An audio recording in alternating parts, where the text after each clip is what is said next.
Bueno, muy buenas tardes, señoras y señores. Bienvenidos a la... ¿Se me oye bien? Que está esto un poco alejado. A ver. Bienvenidos a la Real Sociedad Económica Matritense de Amigos del País. Ya saben que estamos de aniversario. Este año es el año del 250 aniversario de la Matritense.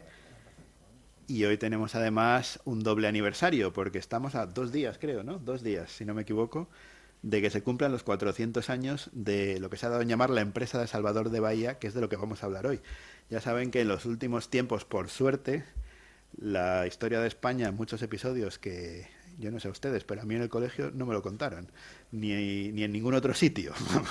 Esto ha sido gracias a, bueno, la gente que nos gusta la historia, pues lo vamos leyendo después, pero es cierto que tenemos aquí una serie de desconocimientos sobre nuestra propia historia que afortunadamente se está enmendando al menos parcialmente en los últimos tiempos. Y aquí en la Matritense pues tratamos de poner nuestro granito de arena y de ayudar a que todos estos acontecimientos históricos que vistos objetivamente son, diría yo que impresionantes. Si fuéramos ingleses o franceses tendríamos películas, series y todo tipo de cosas. Pues como son españoles, pues de momento no tenemos nada. Vamos a ver si, eso mismo, yo también soy optimista. Creo que lo que no podemos hacer, aquí nunca lo hacemos, esto que es muy español también, de quejarse siempre, protestar y no hacer nada. Aquí nos quejamos un poco, pero procuramos ser optimistas y sobre todo intentamos aportar nuestro granito de arena. Aquí en la Matritense lo que hacemos es dar voz, poner este foro, este histórico foro, que ya ven, estamos en el edificio civil más antiguo de Madrid, estamos en una sala histórica, aquí se ha fundado la Asociación de la Prensa de Madrid, aquí se reunía la Junta de Damas, aquí hacíamos todo tipo de cosas y seguimos haciéndolas. Y bueno, pues es un escenario ideal para rememorar y para conmemorar esta victoria española, que bueno, ya que tenemos nuestras sombras en nuestra historia, pero también tenemos muchas luces, y yo creo que más luces que sombras. Así pues, gracias a todos por estar aquí, por su apoyo en esta jornada, y creo que va a ser muy interesante. Todos vamos a aprender mucho, y también gracias a las personas que me acompañan en la mesa, nuestros ponentes, el profesor García, me voy a quitar las gafas que no veo, el profesor García Hernán, muchas gracias por bueno, estar aquí en este foro. Esperemos que sea, no sé si es la primera vez, no es la primera, ¿no? No es la primera, pero bueno, que esto de pie a muchas más ponencias aquí. Y también a la doctora Gasca, muchas gracias también por su presencia. Y al doctor Bueno, pues estamos nada deseando escucharles. Pero antes de eso, le voy a ceder la palabra a nuestro censor, porque saben que tenemos censor a estas alturas, pero tenemos censor. Ven que es un señor normal, no tiene pinta de ser nada violento ni nada. De hecho, Concierto atractivo es, también, hay que es, decirlo. es muy buena persona, ya doy yo fe de ello. Pero bueno, nuestro censor, don Pablo Aguilera, que será el que va a presentar debidamente a los ponentes de esta tarde. Así que, don Pablo, cuando quiera. Muchas gracias, señor presidente. Buenas tardes. Lo primero que les digo es que estos señores que están aquí con nosotros tienen un currículum extensísimo y lo que hacen es simplemente presentarles unas breves líneas. En concreto, don David García Hernán es catedrático de Historia Moderna de la Universidad Carlos III de Madrid y doctor en esta especialidad por la Universidad Complutense. Es además académico correspondiente de la Real Academia de la Historia. A lo largo de su extensa y destacada carrera académica, ha sido autor de numerosos libros, además numerosos, entre los que citamos, a modo de ejemplo, La nobleza de la España moderna, La cultura de la guerra y el teatro del siglo de oro, Historia universal, 21 capítulos fundamentales, que lleva ya 4 ediciones, y ha dirigido además la obra colectiva La historia sin complejos, la nueva visión del Imperio español. Además, el profesor García Hernán ha escrito más de un centenar de artículos que han sido publicados en prestigiosas revistas especializadas en historia y letras, como Hispania, Historia Social, Cuadernos de Historia Moderna, Gladius y Mediterránea. Le cedo la palabra al profesor. Pues muchas gracias, señor presidente. Con su permiso, señor censor. Es un honor para mí, y esto no es nada protocolario, sino realmente es así, estar aquí con todos ustedes en esta emblemática sala, que está igual que cuando era presidente de la Real Sociedad Económica Matritense, ni más ni menos que Pero de Campomanes. Y en el fiscal del Consejo de Castilla, presidente del Consejo de Castilla, uno de los prohombres de nuestra querida patria, que en los tiempos que vivimos uno no tiene que menos que recordar, ¿no? Porque si vemos, acabo de ver el retrato de Florida Blanca también, ¿no? Roda tiene que estar por ahí, ¿no? Y todos estos ministros ilustrados que viendo el panorama que tenemos actualmente, pues, ¿cómo hemos podido llegar a esto, Dios mío? ¿Cómo hemos podido llegar a esto? Pero como decía Antonio de Escaño, otro gran prohombre, un gran marino, ¿no? En uno de los momentos más terribles de nuestro país, invadido por las tropas francesas, atacando Cádiz, no se sabía cuál iba a ser el futuro de nuestro país, decía: España, cuan navecilla en medio de la tormenta, entre encrespadas olas, parece que se hunde, pero no es así. No se hunde porque Dios está con ella y la hace indestructible. Entonces no se preocupen, que nuestro país seguirá adelante a pesar de todo, ¿no? Como decía don Antonio de Escaño, ¿no? Bueno, me vienen a la mente estas palabras porque, como habrán comprobado, me emociona estar aquí, ¿no? En este lugar que, no sé si saben ustedes, que durante siglos fue el edificio más alto de Madrid, la Torre de los Lujanes, ¿no? Y en esta institución, Real Sociedad Económica Matritense, una asociación absolutamente altruista para el bien de todos, para el bien público, ¿no? Algo que, pues, volviendo a lo mismo, que hace mucha falta, ¿no? Sin intereses partidistas, el único partido era nuestro país, ¿no? La Sociedad Económica era nuestro único partido, ¿no? Y eso es en lo que nos tenemos que fijar y debe ser norte, ¿no? Para nosotros, ¿no? Pero, bueno, hay determinadas limitaciones y en eso estamos luchando. ¿No? El conocimiento de nuestra historia, ¿no? Y vamos a un episodio realmente de los muchos que hay, como decía el presidente, no sé si es presidente o es presidente. Me equivoco con la Real Academia de Historia, que es directora, en este caso. Aquí es presidente. Ha cambiado, ahora es presidente. Bueno, pues, como decía el presidente, pues nuestra historia está salpicada de hechos realmente asombrosos. Son realmente asombrosos. Y uno de ellos es el de la jornada del Brasil, la empresa de Salvador de Bahía. Como se decía en la época, la jornada del Brasil. Se batieron muchos récords allí. Esta mañana estaba dando una conferencia en mi universidad sobre el reto de la mar Océana, sobre el reto que supuso con los medios de la época llegar al otro lado del Océano Atlántico, ¿no? Y este es otro reto realmente. ¿Cuánto tiempo queréis que hable? Perdón.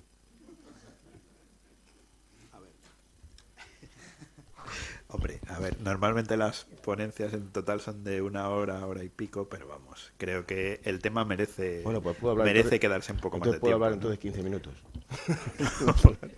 No. Bueno, este es un acontecimiento, este es un reto realmente impresionante.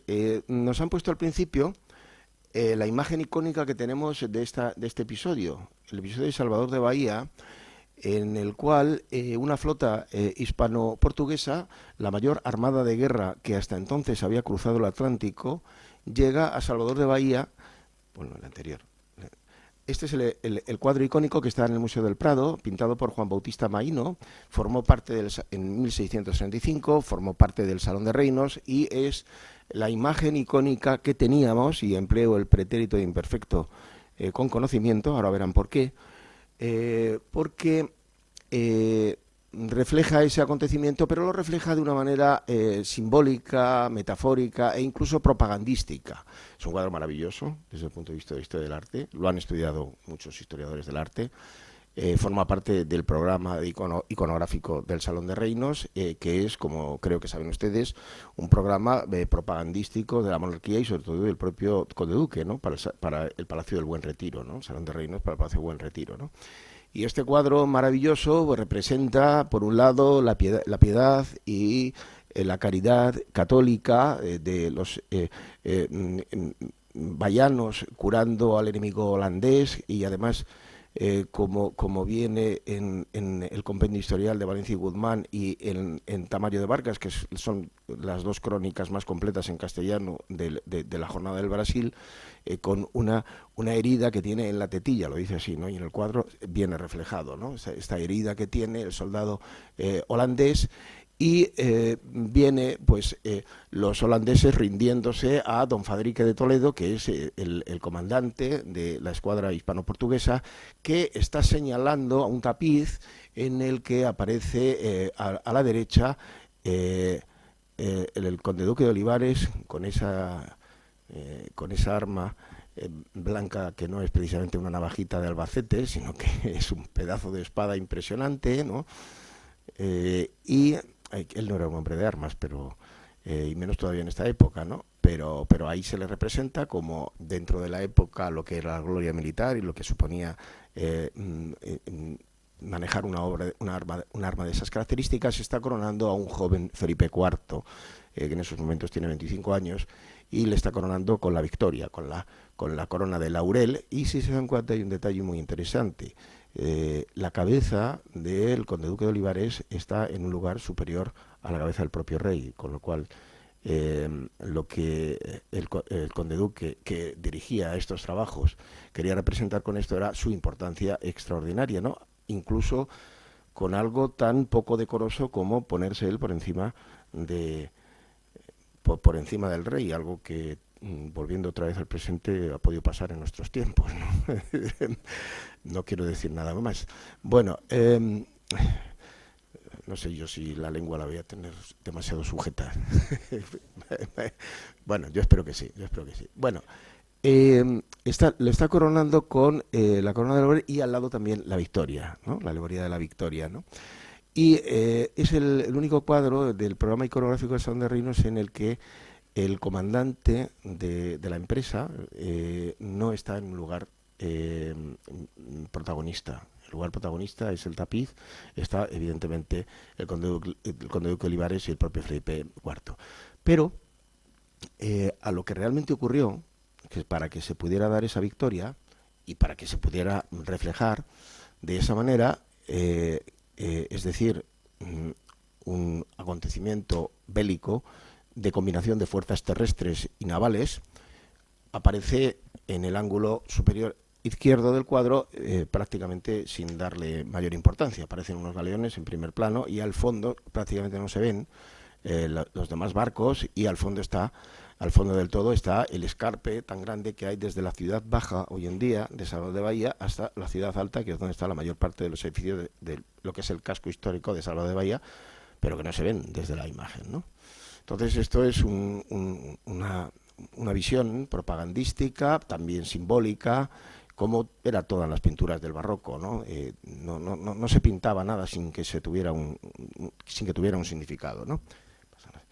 Bueno, ¿por qué empleaba el pretérito imperfecto, ¿no? Lo que teníamos, ¿no? de la Jornada del Brasil, porque no conocíamos, o lo conocíamos escasamente, nunca se había enseñado al público y además prácticamente no se conocía este cuadro que tienen delante, ¿no? Es un cuadro que en 1959 se escribió un artículo muy descriptivo por un historiador del arte, Enrique Marco Dorta, porque lo descubrió él en una colección del Marqués de Almunia, en Sevilla, que lo había comprado a partir de la quiebra de la Casa de Osuna y de la almoneda de la Casa de Osuna. Entre los numerosísimos objetos de la Casa de Osuna estaba este cuadro, ¿no?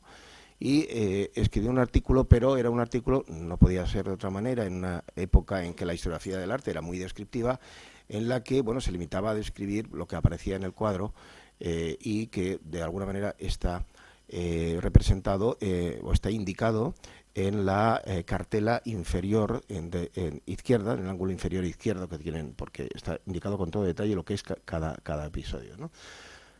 Pero a partir de ahí esto no tuvo mayor trascendencia, esto no fue más allá de unos círculos muy reducidos, científicos y académicos, y el cuadro a partir de ese momento se le perdió la pista. Se le perdió la pista. Había instituciones hasta hace poco que la estaban buscando durante mucho tiempo, como el Museo de América, lleva 20 años buscándolo, e investigadores como José Manuel Santos, profesor de Historia de América de la Universidad de Salamanca, y no se encontraba.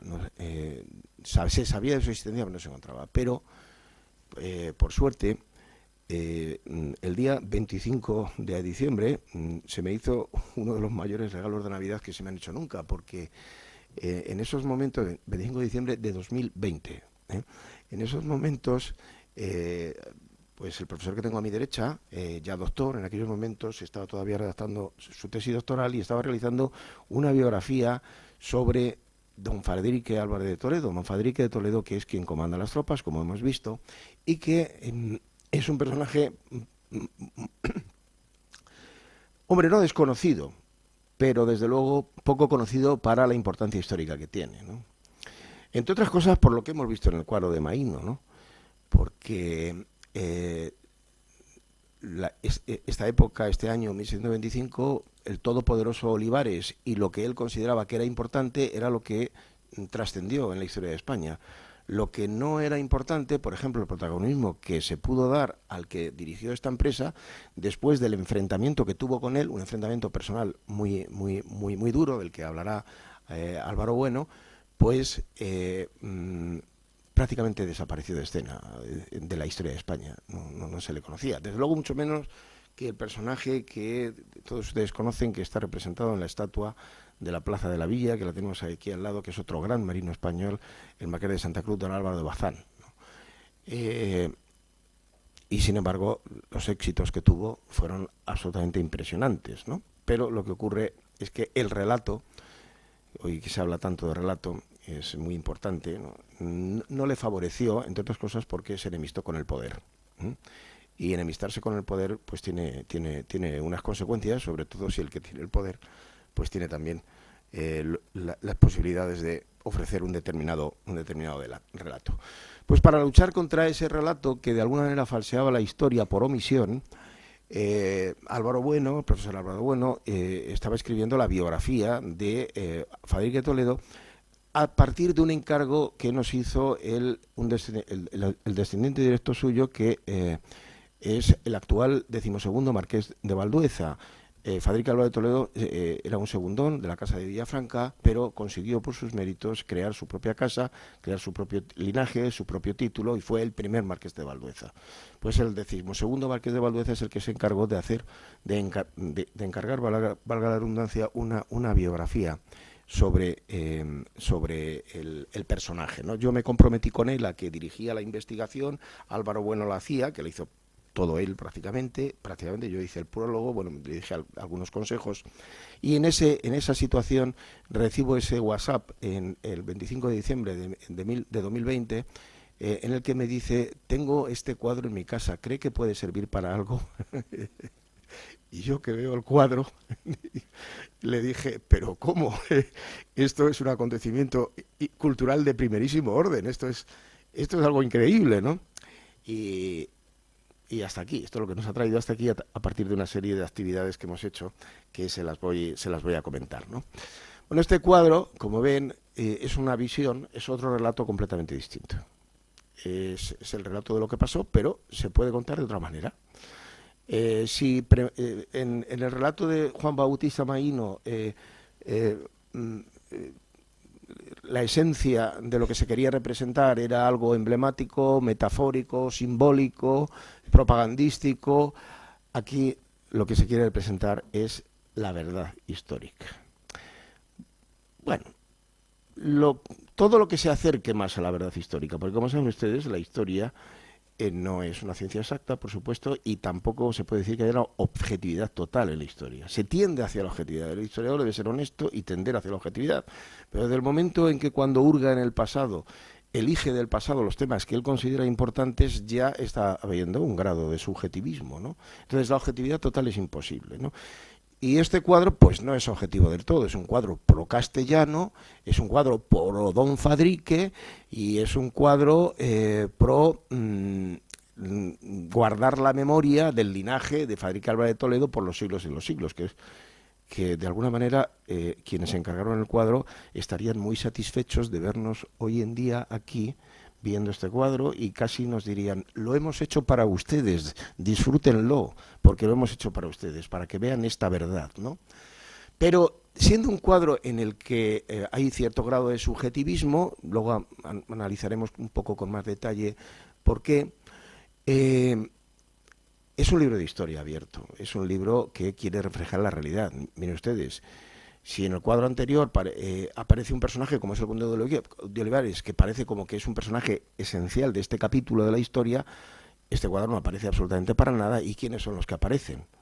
Pues aparecen los 52 galeones artillados que están uno a uno representados en el cuadro, en esa media luna de 6 leguas y media, es decir, de unos 34 kilómetros, lo que están viendo, de izquierda a derecha, es 34 kilómetros de formación de los 52 galeones en forma de media luna que ocupan prácticamente toda la bahía de Todos los Santos, con algunas embarcaciones auxiliares, ¿no? Una flota hispano-portuguesa, la mayor parte era castellana, de la flota del Mar Océano, la flota del Estrecho, pero también había la Armada de Portugal y otras series de embarcaciones, y una dotación de 12.500 hombres.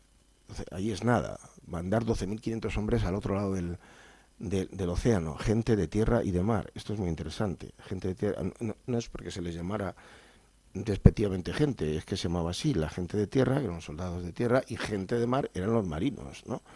Y dentro de la gente de mar estaban la gente de remo y la gente de cabo. La gente de remo, en este caso no había remos, porque la propulsión de las naves era bélica, no era rémica, no eran galeras, pero la gente de cabo eran los tripulantes, ¿no? Pero dentro estaban los tercios embarcados, o sea, estaban los infantes, ¿no? La gente de guerra que en esta operación de carácter anfibio a miles de kilómetros de distancia, algo único. Algo realmente increíble, mandar al otro lado del océano 12.500 hombres. Les recuerdo que la probabilidad de muerte cruzando el océano era de aproximadamente un 10%. Esto es una ruleta rusa que tienes una posibilidad entre 10 de que te tocara la bala. Todos los hombres hacían testamento antes de embarcarse, ¿no? Y era algo, pues, evidentemente muy peligroso. Pero no solo eso. 12.500 hombres y 1.185 piezas de artillería. Piezas de artillería gruesa, culebrinas, medias culebrinas, cañones. Realmente impresionante, ¿no? El cuadro representa toda la armada, representa la flota holandesa que está fondeada en esa serie de barcos abarloados, que están alineados por el flanco, y aparecen incluso hasta 2 brulotes, no sé si lo pueden ver, luego veremos algún detalle más, que son los barcos incendiados que mandaron, en cuanto vieron aparecer la armada, que mandaron intentando dispersarla, ¿no? Que es lo que ocurrió en Calais también unos pocos años antes, en 1588, en la armada contra Inglaterra, ¿no? Los famosos brulotes para desperdigar la armada, ¿no? No lo consiguieron, fue un error, ¿no? Pero aparece toda esa armada bien formada. Y a mí esto me recuerda, está relatado en películas y en novelas, a lo que pudieron sentir los centinelas alemanes en Normandía, en las playas de Normandía, Omaha, Utah, Wordsworth, Juno, las 5 playas, cuando vieron aparecer las 10.000 embarcaciones de las tropas aliadas en plano overlord, ¿no? Para el día 6 de junio de 1944, ¿no? Se quedaron absolutamente atónitos, ¿no? Algo parecido debieron experimentar los holandeses, pero ya están aquí. Esto lo refleja muy bien Lope de Vega en su obra El Brasil restituido. El Brasil restituido fue una obra, Lope, con su habitual habilidad extraordinaria para ganar dinero, además lo decía abiertamente, si usted quiere saber por qué escribo, no tenga usted la menor duda, decía Lope de Vega. Yo escribo por dinero, para ganar más dinero. Por eso escribo tantas obras, ¿no? Entonces, él, que tenía esa habilidad, vio que era una ocasión magnífica para una obra de teatro, una comedia que se va a titular El Brasil restituido, y refleja muy bien este momento. Pero ¿quién les dio tan breve traza para llegar aquí? dicen los holandeses, ¿no? ¿Quién les dio tan breve traza para llegar aquí? ¿Cómo es posible que hayan llegado tan pronto? Porque los holandeses habían conquistado la ciudad tan solo unos pocos meses antes, en 1624, en mayo de 1624, y ya en abril de 1625 ya estaba esta escuadra y capaz de organizar esos 3 campamentos que aparecen en el cuadro, de izquierda a derecha el campamento de San Benito, en abajo el campamento de Las Palmas y más a la derecha el campamento del Carmen, y para disponer, ahora veremos algunos detalles, toda una serie de baterías para atacar la ciudad con todos esos cañones, ¿no? Porque el objetivo de don Fadrique era rendir la plaza con los 2 medios disponibles. En aquellas circunstancias pensaban los holandeses que solo podían ser uno, que es por hambre, rendirlos por hambre, dada las fortificaciones que también aparecen en el cuadro, abaluartadas de la traza italiana, fortificaciones modernas, y sabían que les iba a ser dificilísimo conquistarla. Pero don Fadrique, merced a la importancia que tiene la artillería como elemento fundamental de la revolución militar y de los cambios que se producen en la forma de hacer la guerra de la época, dispone los campamentos de tal manera que están desde esos campamentos y otras posiciones atacando la ciudad sin cesar, ¿no? Y es lo que hace que la ciudad se rinda tan pronto, porque la ciudad se rinde en un mes. Algo único para la rendición de una ciudad defendida con la traza italiana, con la escuela italiana de fortificación. Yo les recuerdo que la guerra de esta época era esencialmente guerra de sitio. De ahí la rendición de Breda, la rendición de Juriers, etcétera, era guerra de sitio, era conquistar una plaza, precisamente porque los muros de estas fortificaciones eran muros de un grosor extraordinario. Todo el mundo, me imagino, que estará pensando probablemente en Puerta de Tierra de Cádiz, ¿no? Que son esos muros que se pasa hoy el coche para entrar en, como dicen los gaditanos, Cádiz, y se ve que son unos muros muy gruesos, prácticamente imposibles de derribar, y además que pueden disparar de flanqueo, pueden disparar desde muchas posiciones, con lo cual era dificilísimo, ¿no? Pero don Fadrique, con una serie de elementos realmente extraordinarios, consiguió que se rindiera la plaza en un mes, ¿no? Bien, a partir del descubrimiento, pues empezamos de este cuadro redescubrimiento, en realidad, digamos descubrimiento para, como se dice hoy en día, para el gran público, ¿no? Porque esto circuló en los ambientes muy restrictivos, ¿no?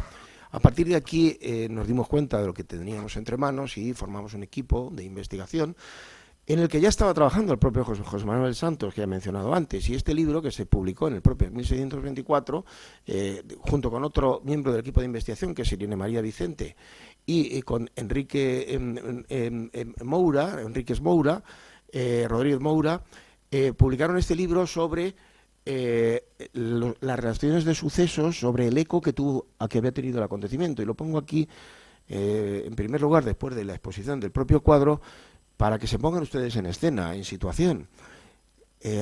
La jornada del Brasil, la rendición de Bahía, en tan breve traza, como decía Lope de Vega, tuvo más resonancia que la propia victoria de Lepanto. Fíjense lo que es el relato en la historia.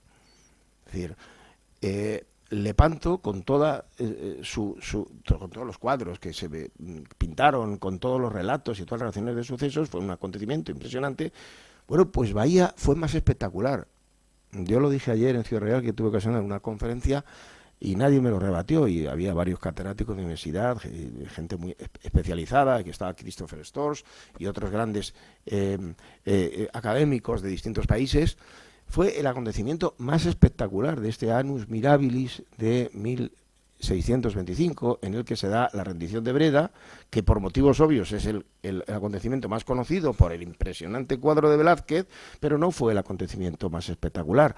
Tampoco la defensa de Cádiz, también el cuadro de Zurbarán, maravilloso, ¿no? Con Medina Sidonia, ¿no? Tampoco el Socorro de Génova. Realmente el más espectacular fue este. ¿Cómo es posible que en tan poco tiempo se lleven al otro lado del océano 12.500 hombres, 1.185 piezas de artillería y se rinda la plaza en un mes, ¿no? Era algo realmente sorprendente. Más de 200 relaciones de sucesos y 5 obras de teatro se escribieron sobre este acontecimiento, ¿no? Pasamos más adelante. Gracias, Alba. Esto es una foto del equipo de investigación en las que están los propietarios del cuadro y están, bueno, pues un equipo de investigación multidisciplinar, como correspondía, ¿no? Lo que no pudo hacer, lógicamente, desde la perspectiva de los años 50, Marco Dorta, un historiador del arte muy descriptivo que, bueno, iba sobre todo a los elementos de un cuadro, pero no a su significado iconográfico, ¿no? Y a su sentido historiográfico también, ¿no? Y entonces, pues, teníamos historiadores de América, teníamos historiadores del arte, como por ejemplo Carlos Castro Bonete, que aparece aquí, o Berta Gasca, ni más ni menos que la directora técnica del Museo Naval de Madrid, que les va a hablar a continuación. Estaba también Álvaro Bueno, que por supuesto escribió su biografía, don Fadique de Toledo, y luego leyó brillantemente su tesis doctoral, que no era sobre ese tema, pero que le sirvió mucho para escribir su tesis doctoral, ¿no? También están expertos en la documentación nobiliaria, porque queríamos saber cómo había llegado este cuadro hasta nosotros, porque nunca salió fuera de los ámbitos nobiliarios, de los ámbitos privados. Nunca. Sabíamos que un cuadro como este, desde luego, al conde duque no le hubiera hecho ni muchísimo menos gracia, ¿no? Y teníamos que fijar primero quién era el autor y, sobre todo, más que el autor, por qué se encargó este cuadro y quién encargó este cuadro, ¿no? Y nos pusimos a trabajar sobre ello. Había historiadores del arte, historiadores de América, historiadores de militares, historiadores navales, historiadores de urbanismo, como la propia Irene Vicente, bueno, historiadores y archivistas, especialistas en los archivos, ¿no? Como Miguel Gómez Bonmediano. Y luego también queríamos, es un libro que hemos publicado hace poco con el resultado de estas investigaciones, ahora se lo presento en la cubierta, también hacer lo que no pudo hacer Marco Dorta y lo que estamos haciendo nosotros, que es transmitirlo a la sociedad, ¿no? Y para eso estaba también Mónica Yanguas, que está aquí presente y que está aquí asomando un poco la cabeza en la fotografía para trabajar sobre el cuadro. Seguimos adelante. Bueno, aquí tienen una serie de imágenes de, bueno, como todas las pruebas que hicimos, ¿no? Les hablará más extensamente la experta en estas cuestiones, Berta Gasca, que estuvo presente desde el primer momento en todos el proceso, ¿no? de la obra. La obra en estos momentos se está restaurando en el Museo Naval. Ahora les hablaré por la exposición que vamos a hacer, y vamos más adelante. Aquí hay toda una serie bueno, un proceso, ¿no? Para coger la obra y llevarla a hacer todo tipo de análisis de radiografías, de luces ultravioleta, de rayos ultravioleta, no, luces ultravioletas. Bueno, ahora ella lo sabe más que yo, porque yo de estas cosas me pierdo, pero ella es una auténtica experta, ¿no? Seguimos. Ahí está la propia Berta Gasca, que está hablando precisamente con el propietario, con el 12º Marqués de Valdueza, don Alonso Álvaro de Toledo. Seguimos más adelante y, bueno, pues aquí para que vean ustedes todo el montaje, ¿no? Que supuso todo esto. Más adelante seguimos pasando. Esto es un vídeo, pero seguimos pasando. Esto para hacer la radiografía. Seguimos pasando. Bueno, y paralelamente ¿sí? Que es, claro, alguien se ha emocionado al ver el archivo de Simancas, ¿no? Y entonces no ha podido calmar su emoción, ¿no? El archivo de Simancas, el Archivo General de Simancas, como saben, un archivo emblemático también del patrimonio histórico cultural español, único en el mundo, porque fue el primero que se hizo teniendo conciencia de la necesidad de guardar los documentos de Estado para las generaciones sucesivas y para que trabajaran los historiadores. Felipe II fue el que se encargó de crear Simancas como archivo histórico. Saben ustedes que los archivos tienen dos dimensiones, un archivo histórico y un archivo vivo. El archivo vivo es que se necesita dentro de la administración guardar los documentos cuando hace falta de esos documentos, recurrir a ellos para cualquier tipo de gestión, cualquier tipo de proceso, ¿no? El archivo histórico es cuando ya no sirve nada más que para los historiadores, que no es de luego poca cosa, ¿no? Pues con ese sentido, el archivo histórico, Felipe II creó el archivo de Simancas. Aquí tienen esta fotografía imponente del archivo, que yo procuré hacerla sin que se viera el bodrio que hicieron hace unos años del el edificio que han puesto para visitantes del archivo, ¿no? Que lo que hace es destrozar la visión que antes se tenía de la carretera de Tordesillas a Valladolid. Uno veía limpio el archivo y ahora lo que se ve es ese espanto, ¿no? de ese edificio, ¿no? Pero bueno, seguimos más adelante. Aquí tienen la sala de investigadores. Esto es como trabajamos los historiadores, ¿no? Dentro de la sala de investigadores del archivo, que está también igual. Esto aquí les hacen competencia y en años les ganan, porque está igual que en la época de Felipe IV. Aquí está, igual que en la época de Carlos de Campomanes, pero esta es lo siento, querido Carlos, Carlo di Borbone, que en esta ocasión, aunque sea una Austria, aunque sea, pues es más antigua. Y aquí tienen, pues, cómo trabajan los historiadores, ¿no? Con la documentación, ¿no? Entonces queríamos con la documentación tirar del hilo, porque tenemos un testimonio histórico. Yo les digo que es... Les digo, no, le constato, hemos estado hace poco en Brasil, ahora verán algunas fotografías, es el testimonio histórico más importante de la historia del Brasil colonial. Ahí es nada, ahí está aquí, en la provincia de Madrid, en la Comunidad de Madrid. Lo que pasa es que seguir aquí la línea no la voy a poder seguir, pero bueno, empezamos a ver documentación, sobre todo documentación del Consejo de Guerra, porque queríamos ver todo lo que se veía en el cuadro, pero queríamos verlo en la documentación. Queríamos ver cómo se fragua la empresa, esta osadía, ¿no? De mandar tamaña máquina de guerra al otro lado del océano. Y es que esto no era cualquier cosa. Cuando uno se sumerge en el mes de agosto, esta documentación que vamos a ver solo los he traído de un día, pero es el día más significativo. La sala del Consejo, la reunión de la sala del Consejo de Guerra del 4 de agosto de 1624. Perdón, sí, de 1624. Es decir, a los pocos meses en mayo de 1624 conquistan los holandeses la plaza. En julio llega a Madrid la noticia y ya el 4 de agosto de 1624, donde corresponden estos documentos que les voy a presentar, ya se está discutiendo sobre qué se va a hacer al respecto. ¿Qué se va a hacer al respecto? Hay varias posiciones, ¿no? Hay varias posiciones porque, por ejemplo, esta es la posición del marqués de Caracena, que dice, ahí lo pueden ver claramente, ¿no? Que dice, y así se deben disponer, teniendo consideración de lo uno y de lo otro, que los 3.000 soldados sean bastante gente, y hay que tener en cuenta que es menester para asegurar la plata. Es decir, bueno, vamos a mandar a Bahía 3.000 soldados, porque hay que tener en cuenta que hay que reservar para asegurar la plata. Es decir, otra fuerza, asegurar la plata, es la que venía, evidentemente, de la flota de India. Pues sin plata no vamos a dar nada. Por lo tanto, bueno, vamos a responder a Brasil, pero vamos a responder de una manera modesta, porque hay otras cosas, ¿no?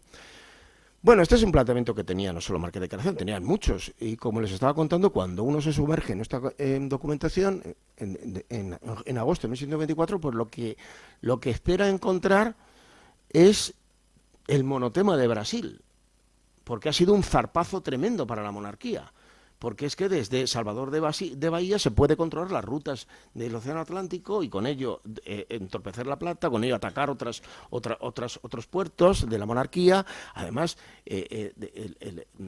peligra la plata de Potosí, que es el nervio de la guerra de la monarquía hispánica. Desde Filipinas, incluso el gobernador en Filipinas escribe al Consejo de Guerra diciendo que están absolutamente acongojados de lo que puede pasar teniendo los holandeses una plaza allí, ¿no? Entonces uno espera que ante esta noticia que cae como un jarro tremendo, ¿no?, de agua fría, espera que todo sea hablando de Brasil. Pues no, apenas ocupa un 10 o un 15% de la documentación de lo que se tiene que ocupar el Consejo de Guerra. Porque es que también está el norte de África, es que también está el Estrecho, es que también está Flandes, es que también está Filipinas. Y ahí es cuando el historiador, que lo ha leído 20.000 veces, el carácter global de la monarquía hispánica, ahí es cuando se da cuenta de verdad que era mundial. Es En los 4 continentes se tenía que tener preocupación de todo lo que estaba ocurriendo allí. Y claro, lo de Brasil era solo una cosa más, con ser algo importantísimo, ¿no?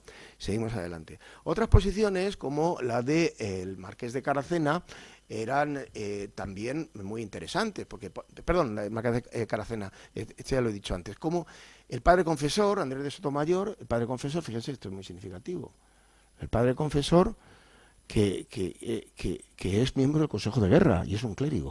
O sea, fíjense, esto delata toda una forma de entender el mundo, ¿no?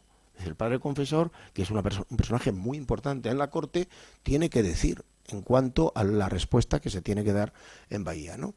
Y dice, su majestad mandó pocos años es que por si fuera fácil leerlo, está un poco lejos, prever una armada para socorrer a los 4 puertos de Dunkerque que habían sido ocupados antes por los holandeses y todavía no se había mandado nada a Dunkerque. Entonces diciendo, no, hay que obedecer a su majestad antes de meternos en Brasil y acabar con el peligro de Dunkerque, ¿no? Y dice, y además, ya no lo voy a leer porque es que me cuesta leerlo porque lo tengo bastante lejos, y además dice, es que se puede dar la circunstancia de que lleguemos a Brasil y lleguemos tarde, porque los holandeses ya han ido con su propia flota a socorrer a los que ya han invadido la ciudad, y entonces ¿para qué nosotros vamos a tener que armar una flota cuando puede, que no valga para nada porque ya no va a poder, van a estar suficientemente defendidos los holandeses? Y además arguye la misma razón que Caracena, dice, además hay que asegurar la plata, es decir, hay que estar con una flota lo suficientemente potente de escolta para los navíos que vienen de las Indias para que los corsarios y las fuerzas enemigas no se queden con la plata. Seguimos.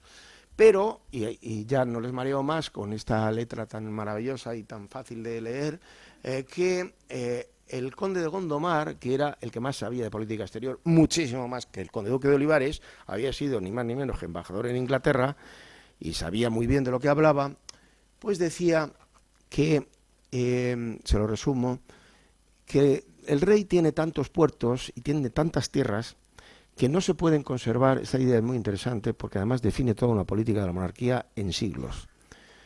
No se pueden conservar sin los medios que se necesitan materiales para la defensa y sin la reputación.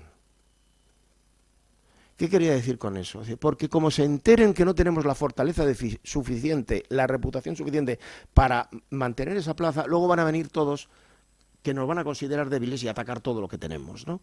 Esto es lo que decía también Felipe II cuando le decían, pero ¿por qué seguimos con las guerras de Flandes? Si son herejes y se quieren condenar, que se condenen, pero no vamos a estar gastando hombres y dineros constantemente en llevar hombres a Flandes. Y él decía, no lo entendéis, es que si no tuviéramos la guerra allá, la tendríamos acá. Esta es la cuestión, ¿no? Cuestión de la reputación.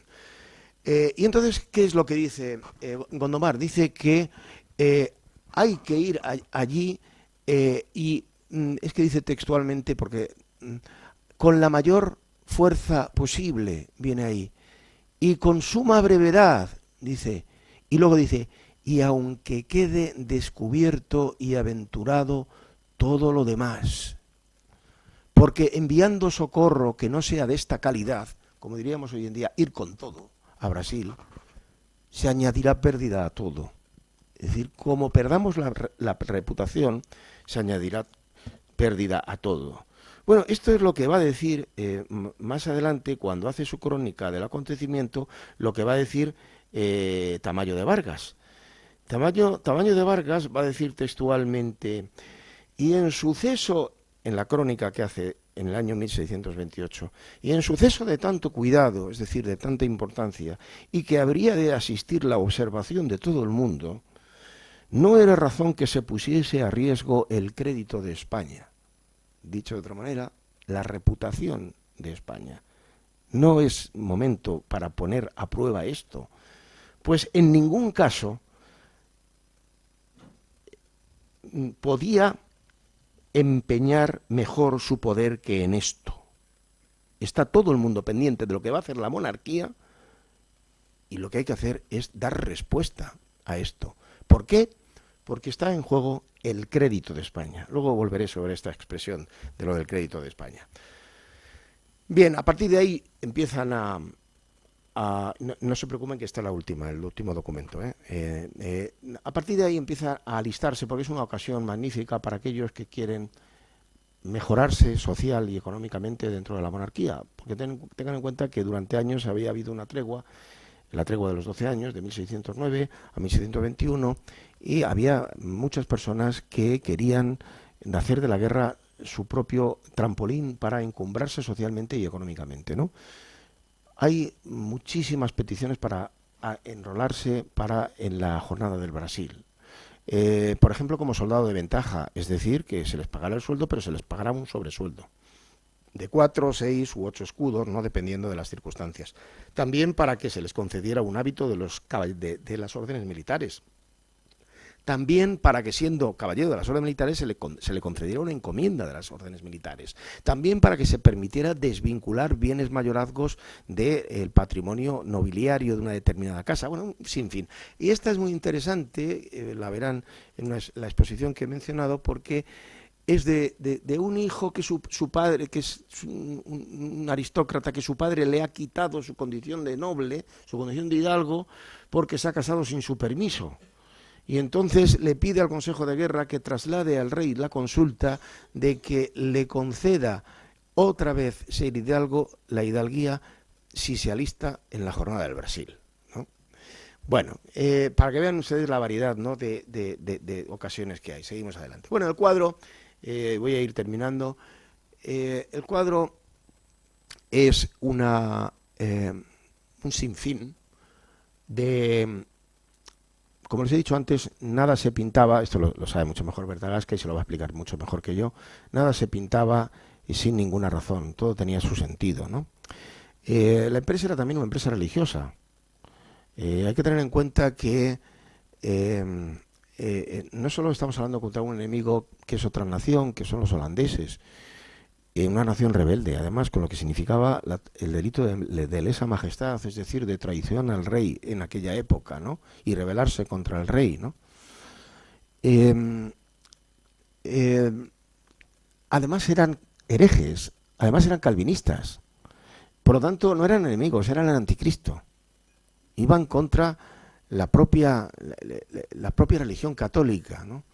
Entonces, en el cuadro todo rezuma cuestiones católicas, ¿no? De hecho, el Papa concedió pleno jubileo, plena indulgencia y un jubileo especial para aquellos que participaron en la Jornada del Brasil. Esto lo refleja también Stuart Swartz, un gran historiador que escribió un artículo maravilloso sobre esta empresa. Durante mucho tiempo los que participaron en la empresa de Brasil tardaron años en dejar de decir que habían participado. Bueno, yo creo que no dejaron nunca de decir que habían participado en la empresa del Brasil. Es decir, que habían colaborado para salvar almas, ¿no? Que esta era la idea, ¿no? Almas que podían ser calvinistas y las habían recuperado para ser naturalmente católicos. Ahora explicaré lo de naturalmente.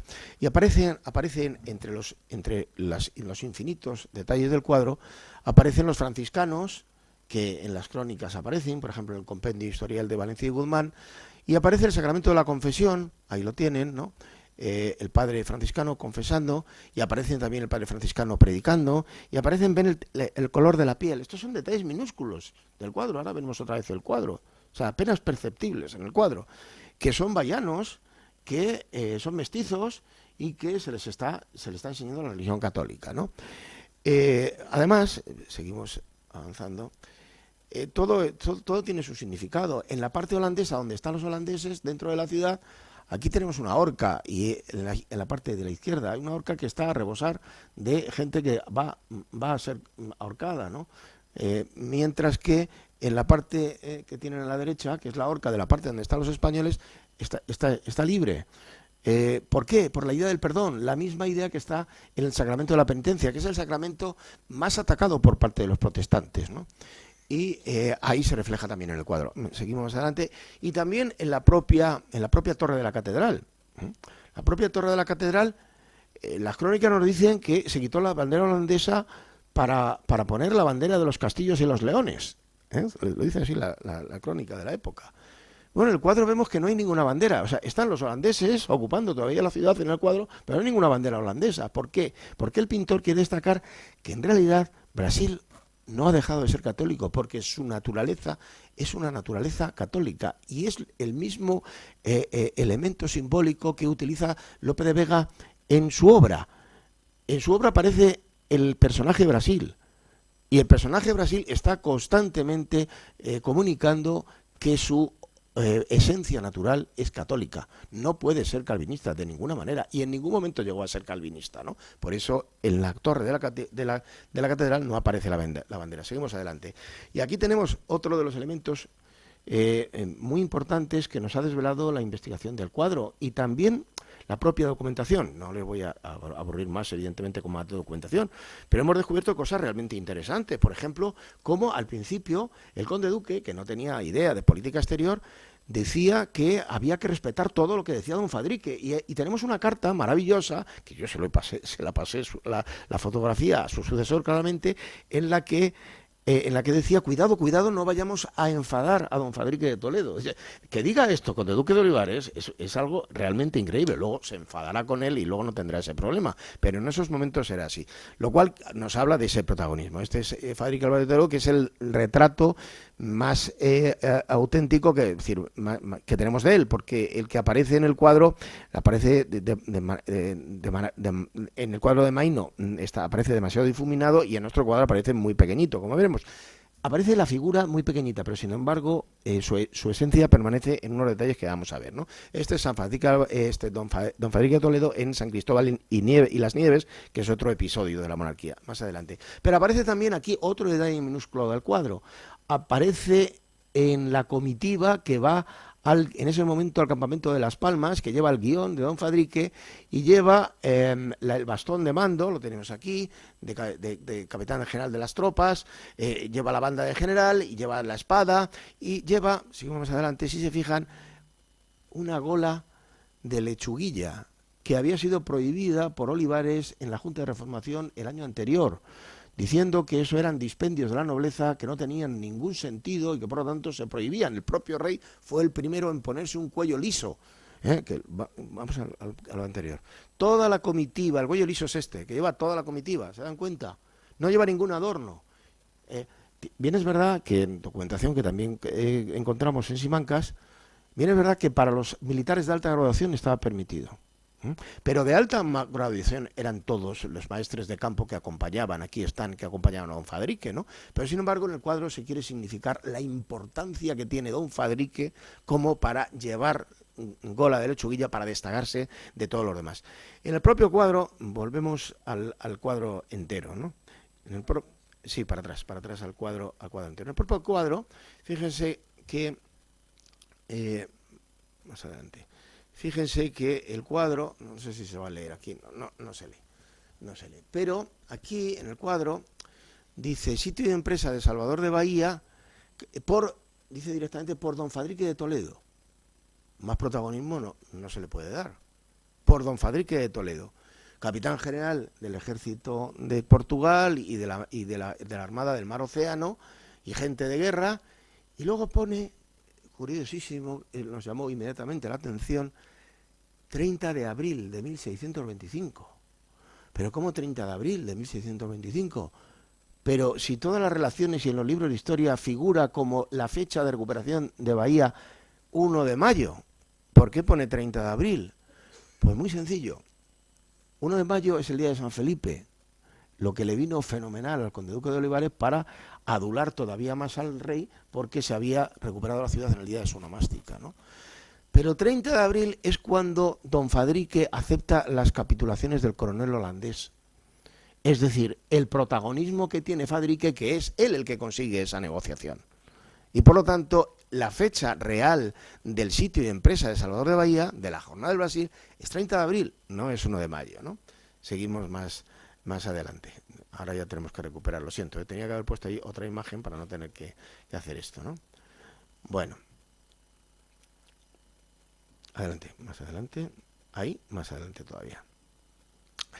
El cuadro además nos ofrece unos detalles realmente impresionantes que no conocíamos hasta ahora, por ejemplo, en la historia militar de esta época sobre cómo eran las operaciones anfibias.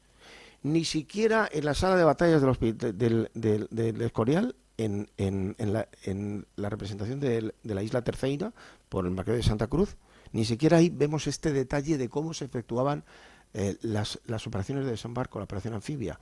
Aquí tenemos cómo las barcazas llegan a la playa y llegan todas con la misma disposición de medias picas y de otras armas, con alabardas, etcétera, y cómo van desembarcando las piezas de artillería, los cañones, que luego van a montarlos en las cureñas, ¿no? Ya sabemos que se hacía por separado. Primero se llevaban las piezas de artillería y luego se llevaban las cureñas para luego poder subirlas, porque hay un escarpe impresionante, ¿no?, hacia el centro de la ciudad. Por lo tanto, para la historia militar es un testimonio histórico realmente impresionante. Seguimos. Aquí tenemos un detalle de esto, lo de las tropas. Ya nos hemos puesto a contar si efectivamente están los 12.500 hombres. Pero es probable que estén, porque fíjense ustedes el grado de detalle y minuciosidad de los soldados, ¿no? Seguimos más adelante. Y aquí tenemos el otro desembarco, que es el desembarco de Aguameninas, la otra playa. La anterior era la playa de San Antonio y esta es la de Aguameninas, también con los mismos esquema de desembarco. Adelante, ¿no? Aquí tenemos las fortificaciones, esa fortificación abaluartada que están constantemente disparando los cañones con esa que permite ese fuego de flanqueo. Y vemos una perspectiva de la ciudad muy interesante, muy interesante. Es una perspectiva oblicua, axonométrica oblicua militar. Técnicamente es así. No es perfecta, no es una perspectiva perfecta, pero, detalle muy interesante, es la misma perspectiva que utiliza Teixeira para el famoso plano de la corte del rey católico de Carlos II. La misma. Por lo tanto, la influencia portuguesa tuvo que ser muy importante. Además, hemos visto a través de los análisis técnicos que la palabra fadrique de la filacteria del cuadro arriba es un repinte que se hace porque previamente se había puesto Fredrique. Fredrique era como se decía en portugués, porque el nombre de Fadrique era un nombre común en Castilla en aquella época. Un castellano es difícil que hubiera puesto Federique, con lo cual, bueno, Berta Gasca les ampliará esto. Pensamos que es de varias manos y que hay un cartógrafo, porque no es fácil dibujar una perspectiva axonométrica de estas características, ¿no? Continuamos. Aquí ven, bueno, se están dando cuenta de la inmensidad de detalles. Esto es un libro de historia abierto, ¿no?, que tiene el cuadro. Seguimos más adelante. Y detalles como este, y ya con esto sí que voy a terminar con el cuadro y rápidamente con la exposición, que ya me estoy alargando demasiado. Esto es algo absolutamente minúsculo en el cuadro. O sea, esto solo se puede ver prácticamente con una lupa de un aumento tremendo. Ya lo hemos identificado, es otro descubrimiento que hemos hecho a partir del análisis del cuadro. Este es Juan de Oviedo. Es el ingeniero mayor que murió. Hubo dos bajas de personajes importantes en el bando católico. Uno es Juan de Oviedo, que lo tenemos aquí, y otro es Pedro Osorio, maestre de campo, que en una de las incursiones es muerto por un arcabuzazo. En este caso, primero una bala de cañón le amputa una pierna. Si se dan cuenta, lo llevan en una camilla y ya cadáver, y le falta una pierna, y además tiene la cruz de la Orden de Montesa. Sabemos que era caballero de Montesa, ¿no? Y esto es un homenaje que hace el pintor, el anónimo pintor, porque no sabemos. Todavía estamos detrás de esta pista, llevamos años detrás de esta pista y en varios archivos nacionales e internacionales, pero bueno, no debo decir que lo conseguiremos, pero estaremos muy cerca de conseguirlo. Es un homenaje que se hace a la importancia que tienen los ingenieros militares, la técnica, la artillería, las minas, porque la cantidad de minadores y de barreneros que se alistaron fue realmente también impresionante, ¿no? Seguimos más adelante. Bueno, a partir de todas estas investigaciones las hemos resumido en este libro. Varios de los que estamos aquí, como Mónica, Álvaro, Berta y yo mismo, formamos parte de esta investigación. En este libro, publicado por la editorial Silex hace unas semanas, prácticamente está en la calle. Hicimos la presentación en el Círculo de Bellas Artes hace unos días. Historia sobre lienzo, sitio de empresa de Salvador de Bahía en 1625. Ven una parte del cuadro donde explicamos todas estas cosas con mayor detalle. Seguimos más adelante. Bueno, esto, saben ustedes que el Juan Sebastián del Cano la primera escala que ha tenido en ese viaje, que todavía dura, en el que va, como saben ustedes, la princesa Leonor, que este ha sido el viaje más mediático del Carro, precisamente por eso, pues hizo escala en Salvador de Bahía conmemorando estos 400 aniversario de la llegada a vela de 52 galeones españoles, ¿no? Nos invitaron a varios miembros del equipo, están ahí de investigación, nos invitaron a la recepción que hubo en el Salvador de Cal, tuvimos la oportunidad de dar también una serie de conferencias allí sobre el acontecimiento, seguimos más adelante.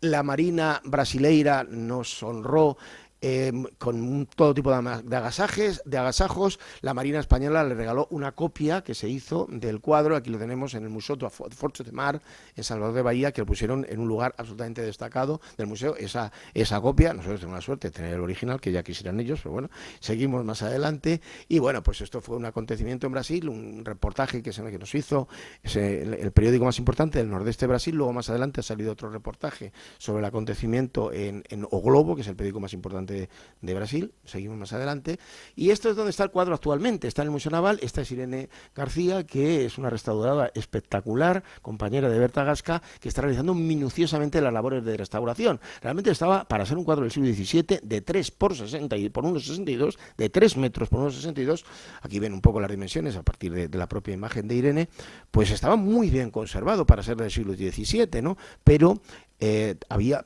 necesitaba que estuviera, digamos, de gala para lo que va a venir a continuación, adelante, que es esta exposición en la que, de luego, están todos ustedes invitados, que próximamente se abrirá en el Museo Naval de Madrid, Annus Mirabilis, Salvador de Bahía, 1625, y esto no sé si les suena algo, el crédito de España, ¿no? El crédito de España, Salvador de Bahía, 1625, en el que el más importante protagonista de esta exposición es el cuadro, pero también hay otras piezas de la época realmente extraordinarias, como un retrato de Rubens del joven Felipe IV, justamente de ese momento, cuando tenía la edad de ese momento de la empresa del Brasil. Una exposición que se inaugurará el 11 de abril y durará hasta el 27 de julio en el Museo Naval.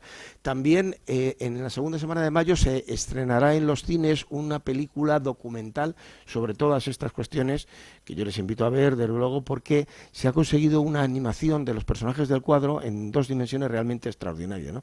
Y es una especie como de fantasma que viene del pasado, ¿no?, para iluminarnos lo que pudo ser aquello, ¿no? Y yo creo que nada más, ¿no? A ver, no hay nada más. Bueno, ahí, si que alguien quiere copiarlo, esto es el link, el enlace de... para copiarlo, lo mejor es hacer una foto, ya saben, el tráiler, el teaser de lo que va a ser la película, ¿no? Que también es muy interesante porque aparecen esas animaciones en dos dimensiones. Y nada más, yo he hablado menos de 1 hora, 55 minutos, pero quizá demasiado para lo que es aguantar. Bueno, muchísimas gracias por todo, ¿eh? Muchas gracias.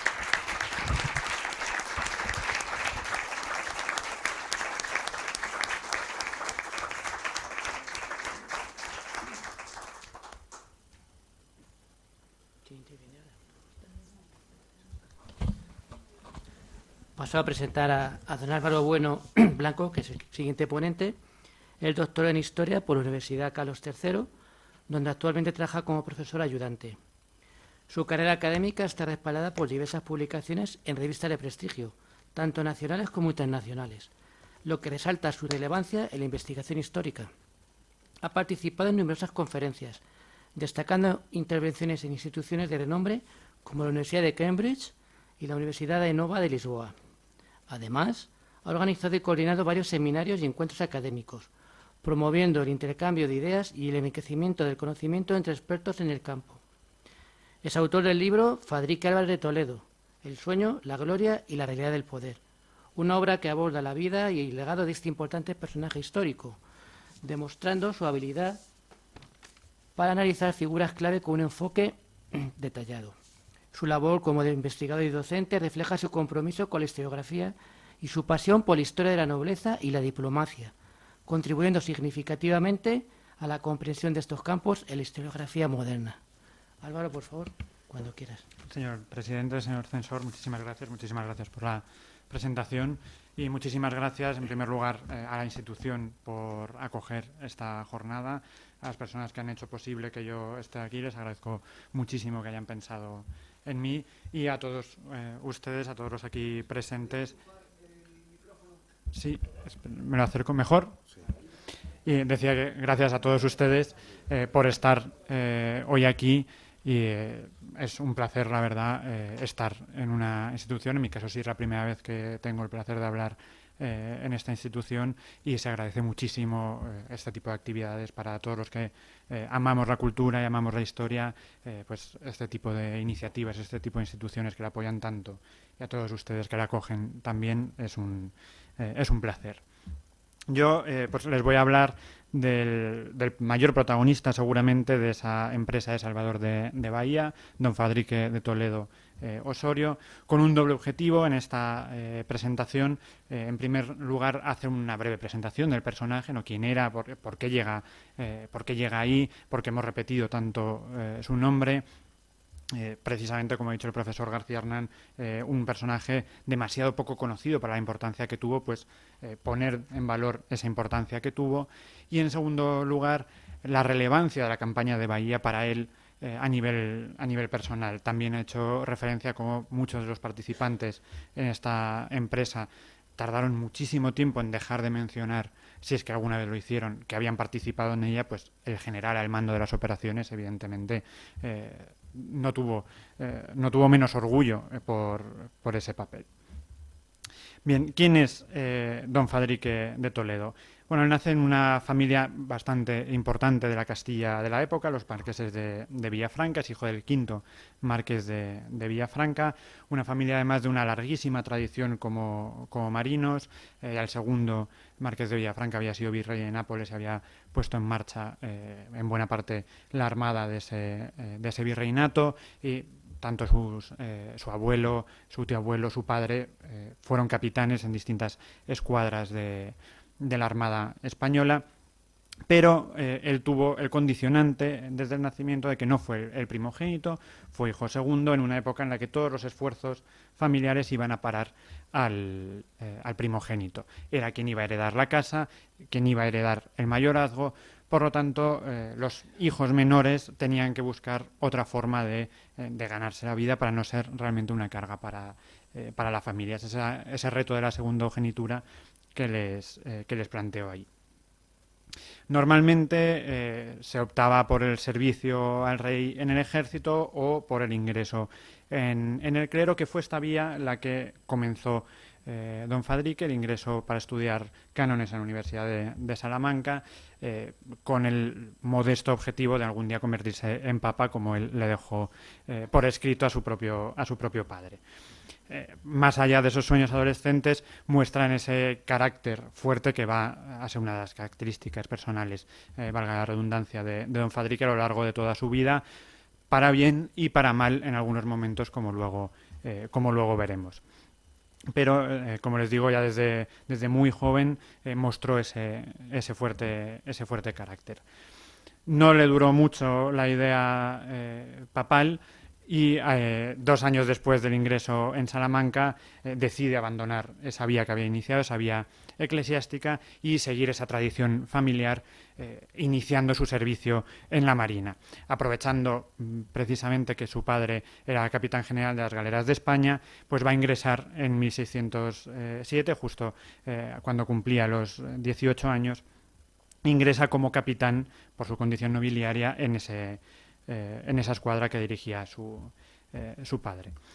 Durante los años que va a servir en las galeras de España, aunque luego será conocido por la Armada del Mar Océano, ya llegaremos, pero ya va dejando muestras de su buen hacer. De hecho, al poco tiempo va a ser ya nombrado lugarteniente, por su propio padre va a ser nombrado lugarteniente general, cosa en absoluto baladí, dado que su hermano mayor también servía en esas armadas, en esas galeras de España. Por lo tanto, sobreponerse a su hermano mayor y gozar de la confianza de su padre no era algo que se deba pasar por encima.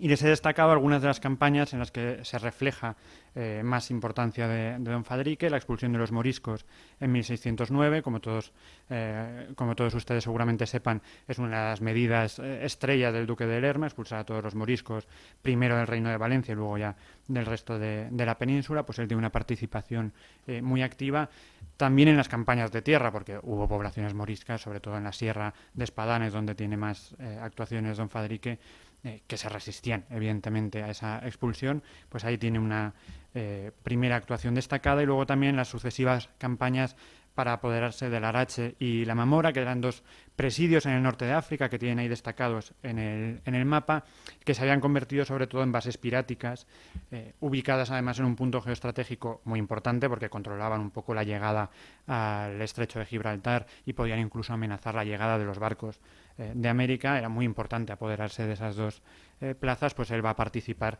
con bastante éxito en ambas campañas durante esos 10 años que va a servir en las galeras de España, pero el gran salto va a ser cuando es nombrado en 1617 capitán general de la Armada del Mar Océano.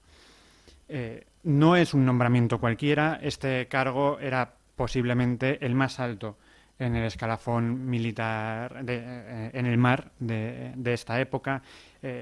A todo el mundo posiblemente le suena la importancia de los virreyes, ¿no?, como representantes del rey. Bien, el capitán general de la Armada del Mar Océano era el representante del rey en el mar y en las campañas que emprendiera. Por lo tanto, era un cargo de la máxima importancia, y que además se puede atribuir un primer logro vital, porque ninguno de sus antepasados, por mucha importancia que tuvieran sirviendo en la Armada, había alcanzado este puesto. Siempre se habían limitado a la dirección de las distintas armadas en el ámbito mediterráneo, pero no esa armada principal de la monarquía hispánica. Una armada principal que además tenía como cometido principal la ni muchísimo menos poco importante tarea de escoltar la última parte de la navegación de los barcos que venían de las Indias con la plata. Por lo tanto, en buena medida, sin el buen hacer de esta escuadra no se entiende el devenir político, militar y económico de la monarquía hispánica recibiendo esa plata americana. Pues bien, en 1617 es nombrado para ese cargo, y según las crónicas, la primera gran hazaña, más allá de esas tareas habituales de escolta de los barcos de Indias, fue una batalla en el estrecho de Gibraltar en 1621, que tienen representado en ese cuadro que les figura en la diapositiva. Justo el año en el que se terminaba la tregua de los 12 años que había interrumpido la guerra con las Provincias Unidas durante ese periodo de tiempo, pues justo ese año se tiene noticia de una gran fuerza holandesa en el estrecho de Gibraltar, muy superior a las fuerzas españolas, y don Fadrique va a conseguir, con una estrategia algo intrépida, de nuevo ahí muestra de su carácter, pero que en este caso le sale bastante bien, derrotar a esa fuerza holandesa y forzar a su retirada de vuelta hacia las Provincias Unidas. Como recompensa a esa victoria, entre otras cuestiones, va a recibir algo que ya se ha mencionado brevemente en la exposición del profesor García Hernán, que es el título de capitán de la gente de guerra del Reino de Portugal, algo que ya habían tenido otros marinos españoles anteriormente. Lo único que se le otorga con una particularidad a la que luego volveré a hacer referencia, que es un cargo que se activaba siempre que estuviera en territorio portugués, siempre que entrara en el puerto de Lisboa se activaba. Si no, no, y esto tendrá cierta relevancia posterior. Y sin duda uno de los seguramente de la mayor ambición que podía tener don Fadrique, dada su condición de hijo menor que no iba a heredar la casa, era conseguir un título nobiliario, y se le va a hacer merced de ese título nobiliario en 1624, cuando se crea el marquesado de Valdueza, y él se convierte en ese primer marqués de Valdueza. También hago todo este recorrido, no en vano, sino también un poco para destacar el momento de plenitud vital que estaba viviendo don Fadrique cuando se le encomienda la misión de Brasil. Estaba posiblemente en el cenit de su carrera, ostentando uno de los cargos militares más importantes, acababa de convertirse en marqués y le llega la oportunidad de una campaña muy relevante porque, aunque él va a protagonizar 2 campañas en América, no era habitual que la Armada del Mar Océano cruzara el Atlántico para campañas militares en América. Sí había pasado, pero no era algo muy habitual, por lo tanto, ya el mero encargo de esa misión se sabía que iba a ser algo preponderante para él. No voy a entrar al detalle en la campaña, que ya ha quedado muy bien descrita. Imagino que esas 2 imágenes resonarán de lo que acabamos de ver. Abajo vuelve a ser su propia representación y arriba ese título, ¿no?, del cuadro, de que es una empresa protagonizada por él, capitán de la Armada Real y Ejército del Mar Océano y del Reino de Portugal. Recupero aquí esa merced de capitán de la gente de guerra de Portugal porque él se intitula también, pese a estar estando en Brasil, pese a estar en una armada con fuerzas portuguesas, como mando supremo, como así efectivamente le había sido encomendado, pero él deja buena cuenta de ello. Va a ser una victoria muy importante. O sea, recuperamos aquí el por qué hacer este cuadro que hemos visto antes. Ya ha mencionado también el profesor García Hernán la importancia que se le da en la época, pero ¿por qué es tan importante?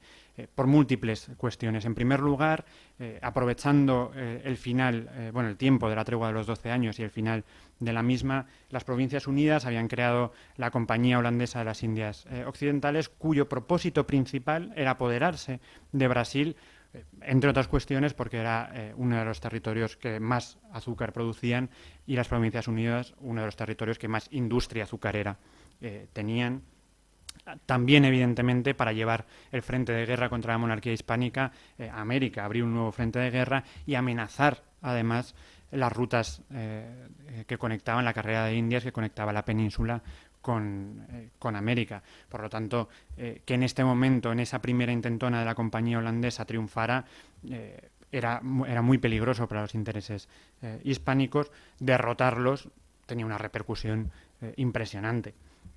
Además, por el año en el que se produce, en 1625, conocido como Annus Mirabilis, en los que se suceden las victorias para la monarquía hispánica que parecía augurar un desarrollo de la guerra mucho mejor del que luego tuvo, pero en 1625 efectivamente son todo éxitos, pues uno tan notable como este era muy importante. Y también un poco al hilo de ese Annus Mirabilis, por la importancia religiosa que se le da al hecho y al propio año de 1625. El conde duque de Olivares llega a decir que Dios es español y está de parte de los españoles por esa sucesión de éxitos contra los protestantes. Pues esta victoria en Bahía era ese gran emblema de esa victoria católica contra el protestantismo. También con otros elementos que se destacan, como el del perdón que se ha mencionado. Eso en cuanto a la relevancia general de la victoria en Salvador de Bahía. Por lo tanto, para el gran protagonista de la campaña no iba a tener menor importancia. Y aumenta esa rueda de las Mercedes, aumenta notablemente la recepción de regalos, de premios por esa gran victoria. Para empezar, numerosas cartas del propio Felipe IV felicitándole por el evento, que además tuvo un mérito logístico que también hemos visto hace un momento de primer orden, felicitándole en esas cartas, haciendo hincapié a su comportamiento con ese perdón a los holandeses, a que no es algo que solamente haya quedado en la iconografía, verdaderamente se le daba importancia en el momento, el propio monarca le daba mucha importancia en el momento. Por supuesto, toda una serie de recompensas materiales, encomiendas, se le regala el galeón con el que va a América, todo tipo de refuerzos a la economía de don Fadrique, y se le hace ya permanente ese cargo de capitán de la gente de guerra del Reino de de Portugal. Pero posiblemente, bueno, sin duda, realmente la mayor recompensa fue que en 1629 se le concede la grandeza de España, el mayor reconocimiento honorífico que podía recibir un noble en el siglo XVII. Esto, por supuesto, le encumbra a los mayores niveles de prestigio de la época, pero también hay que entender un poco la importancia que tuvo esta grandeza, entendiendo el contexto en el que es entregada. Como les digo, su padre era el quinto marqués de Villafranca. Durante esas 5 generaciones de marqueses de Villafranca, que son virreyes de Nápoles, posiblemente el virreinato más importante para la monarquía, junto con los americanos, capitanes de las galeras de España, capitanes de otras escuadras, durante esas 5 generaciones, es una petición recurrente que le hacen al rey el conseguir esa grandeza de España, y no consiguen hasta el propio Pedro de Toledo, su padre, el quinto marqués, precisamente en la década de 1620. 5 generaciones de marqueses intentando conseguir esa grandeza de España, y Fadrique, solo 5 años después de conseguir el propio marquesado de Valdueza, ya consigue la grandeza de España.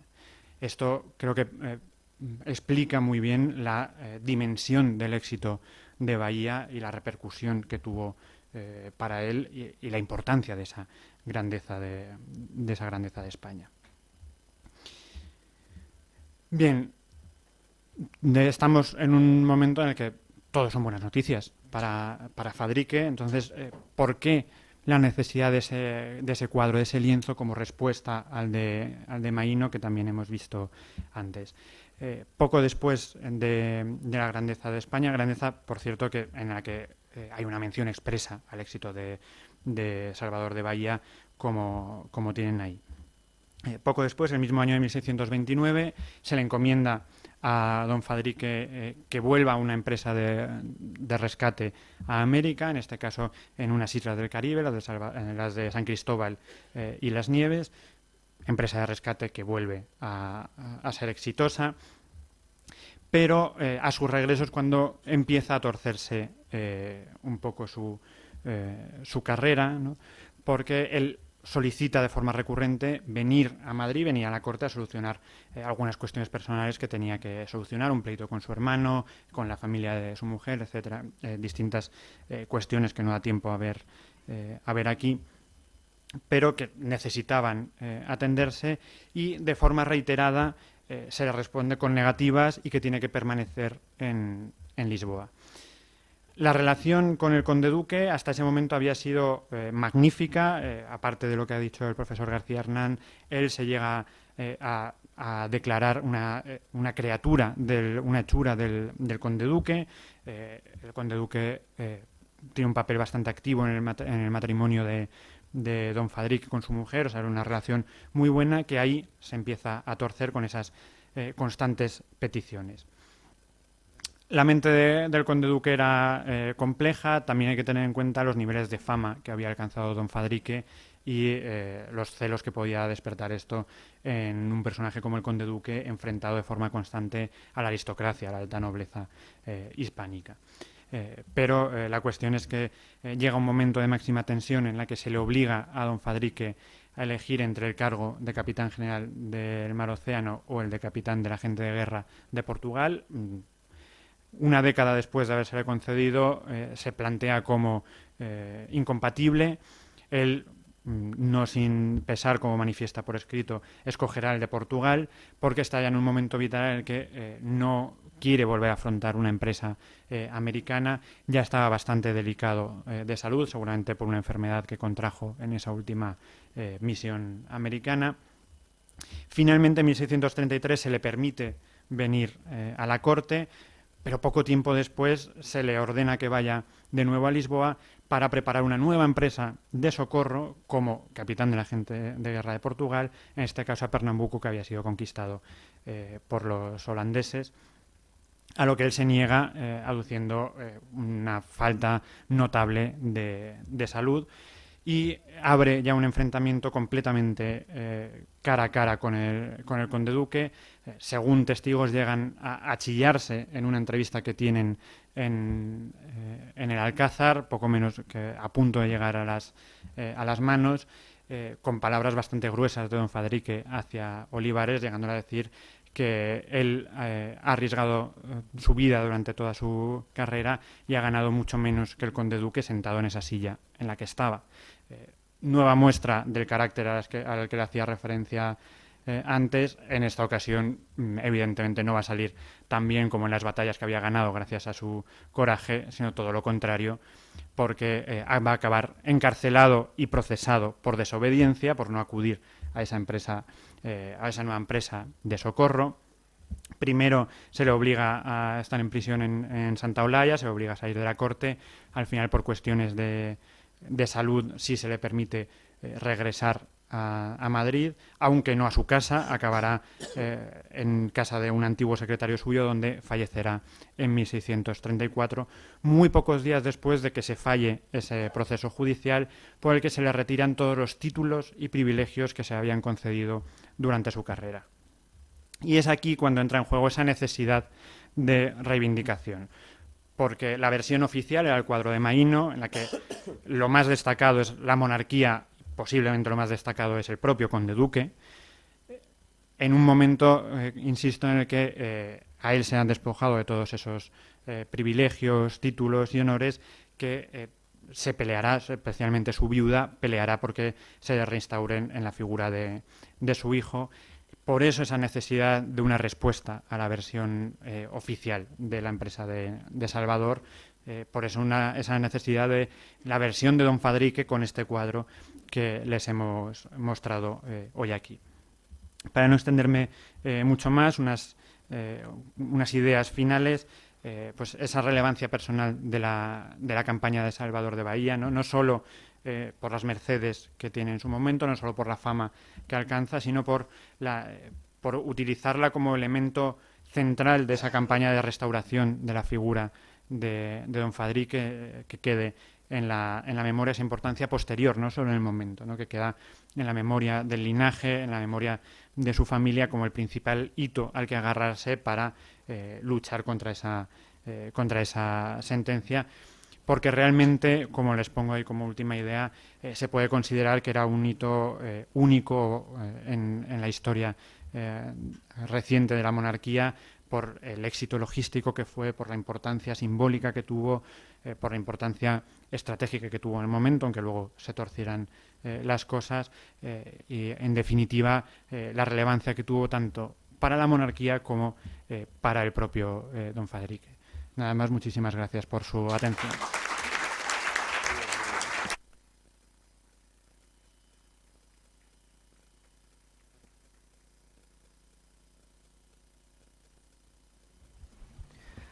Pasamos a presentar a la última ponente del acto, no por importancia, sino por orden, doña Berta Gasca Jiménez, es historiadora de arte por la Universidad Autónoma de Madrid y funcionaria de carrera del Cuerpo Facultativo de Conservadores de Museos, destacándose como la más joven de su promoción. A lo largo de su carrera ha ocupado diversos cargos de responsabilidad en instituciones de renombre. Fue directora técnica del Museo Naval de San Fernando y posteriormente directora técnica del Museo de Aeronáutica y Astronáutica, donde jugó un papel clave en la gestión, conservación y desarrollo de estas instituciones, implementando proyectos que mejoraron la accesibilidad y divulgación de sus colecciones. Actualmente ocupa el cargo de directora técnica del Museo Naval de Madrid, donde lidera iniciativas de conservación del patrimonio histórico y de difusión de la historia naval española. Su trabajo se distingue por un enfoque innovador, combinando la preservación de los fondos históricos con el uso de nuevas tecnologías para acercar el museo al público. Además, su compromiso con la investigación y la formación académica ha enriquecido la oferta educativa del museo, consolidándose como una figura destacada en el ámbito museístico español. Berta, por favor, cuando quiera. Muchas gracias. Buenas tardes. Yo voy a ser muy breve. Voy a darles unas pequeñas pinceladas sobre lo que ha sido una parte de la investigación de este libro que han presentado, Historia sobre el lienzo. Pues ha habido una parte, toda esta parte historiográfica que hemos venido hablando esta tarde, pero sobre todo ha habido una parte relacionada con la historia del arte y sobre todo lo que es las nuevas tecnologías aplicadas al arte. Entonces, yo voy a dar unas pequeñas pinceladas sobre lo que han sido estas pruebas que son determinantes para un cuadro que, como hemos visto, es anónimo, lleva muchísimo tiempo que no se sabía dónde estaba, muy desconocido y, bueno, pues todo este tipo de estudios ha permitido llegar a varias conclusiones, que es lo que vamos a ver hoy. Hoy día los museos tenemos la suerte de poder trabajar con una serie de herramientas tecnológicas que nos permiten llegar a estas conclusiones.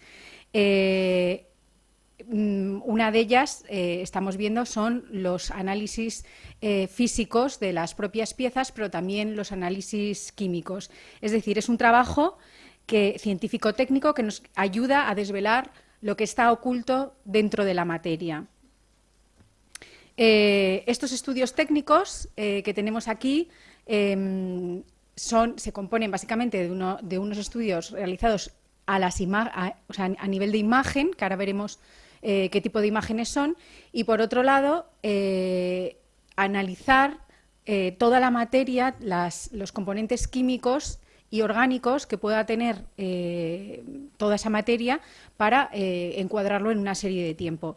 Quisiera destacar también, que luego hablaré de ello, que además los grandes museos, como por ejemplo el Museo del Prado, punteros en esta idea tecnológica que tenemos hoy día, han desarrollado una serie de software que ayudan a comparar y a tener unas grandes bases de datos para poder comparar todos esos resultados que vamos teniendo. Luego hablaré de ello más detenidamente.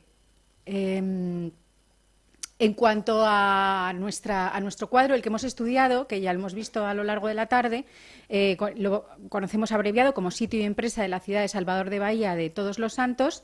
Lo que le hicimos fue una serie de toma de imágenes, que lo vemos aquí, esto es la casa del propietario.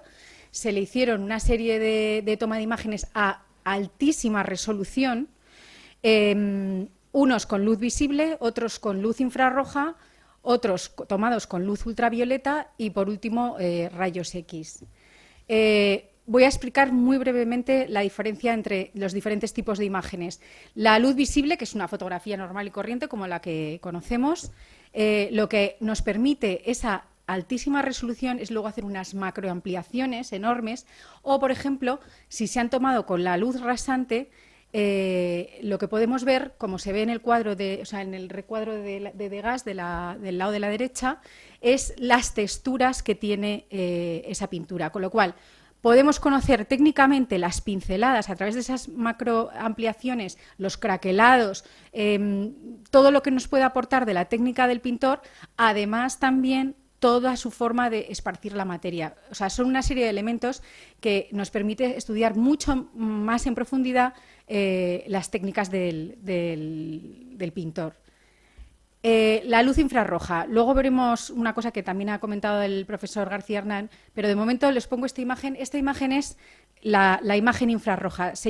La técnica se llama reflectografía infrarroja. Se le aplica esa luz incandescente, que hoy en día ya prácticamente no utilizamos porque tenemos los LED.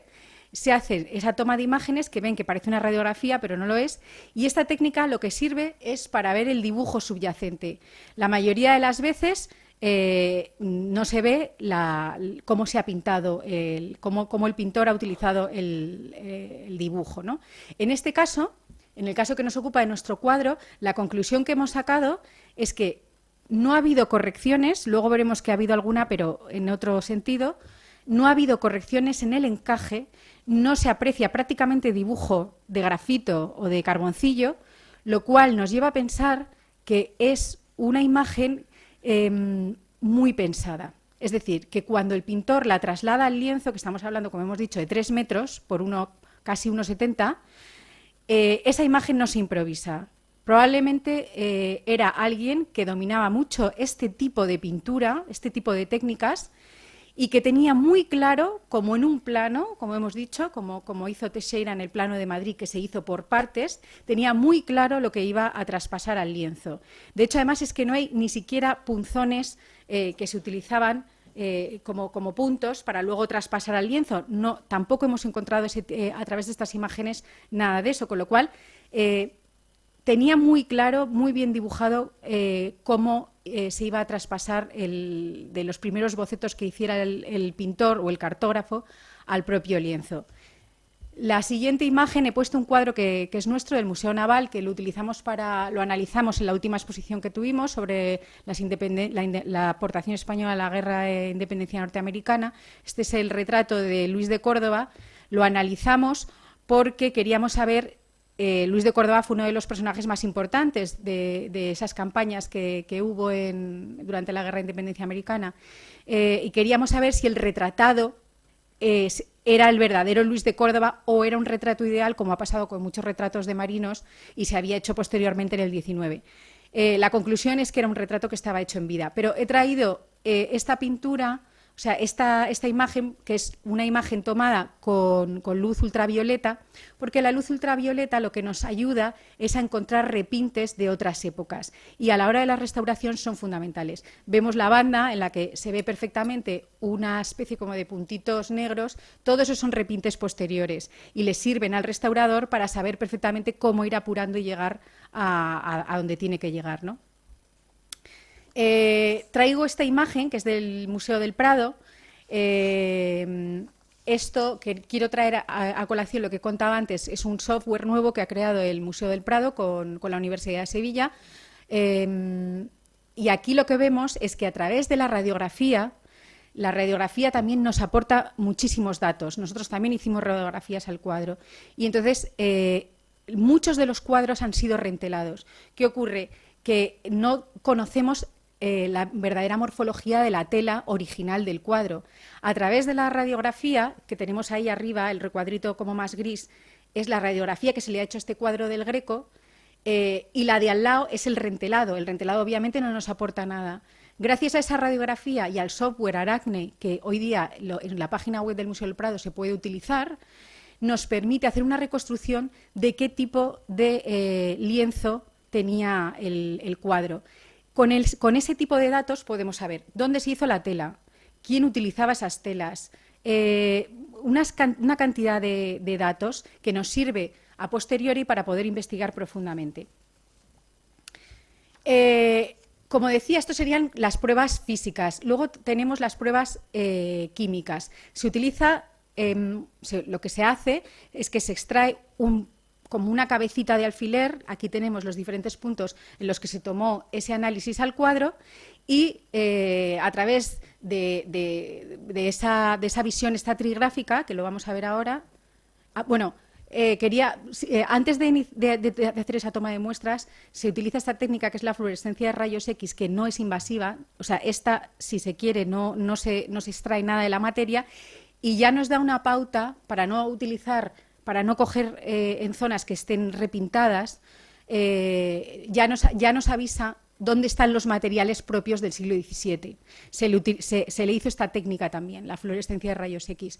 Pero estas son, pasa a la siguiente, ahí, lo cogimos de ahí, pero esto es una muestra estratigráfica. Vemos las diferentes capas, empezando por arriba sería el barniz, luego serían las diferentes capas de pintura, y la última sería el aparejo. Es importante, a nosotros nos sirve porque además, no solamente para conocer los componentes, sino también la forma de pintar el pintor. Nos da muchísimas pautas de cuál era su técnica, porque la pintura al óleo va construyendo los volúmenes a base de ir colocando capas.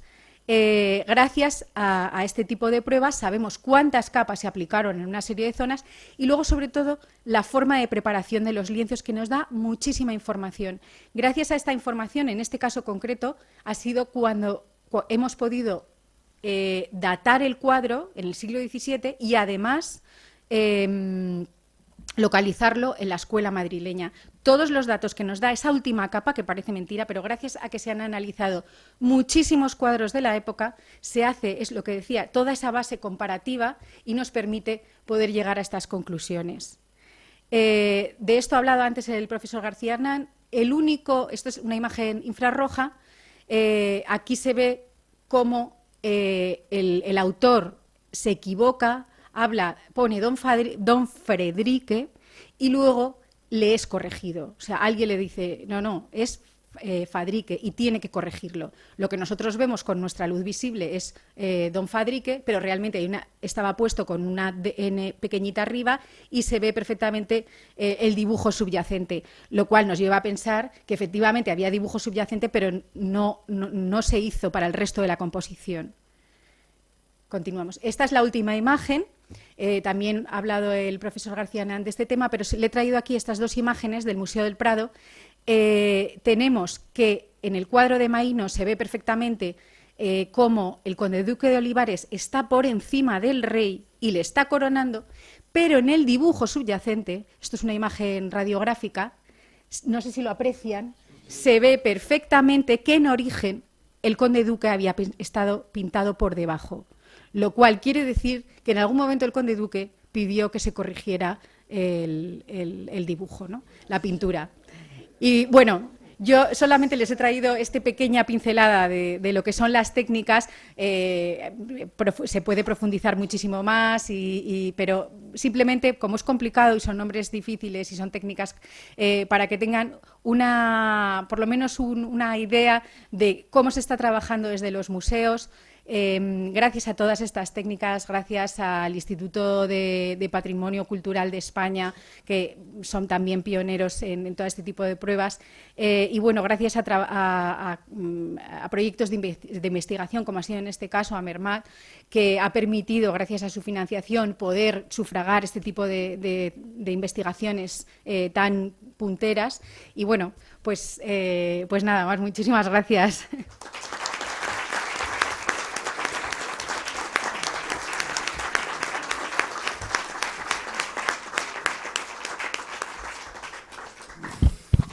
Gracias a los tres.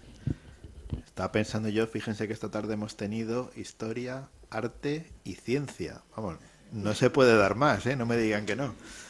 Bueno, pues muchas gracias. Creo que podemos dar por cerrado el acto. La verdad que hemos aprendido muchísimo. Muchas gracias a los tres por estar aquí. Quedáis ya invitados a volver cuando queráis. Y solamente este pequeño diploma en recuerdo de esta tarde para la doctora. Un aplauso, por favor. Muchas gracias.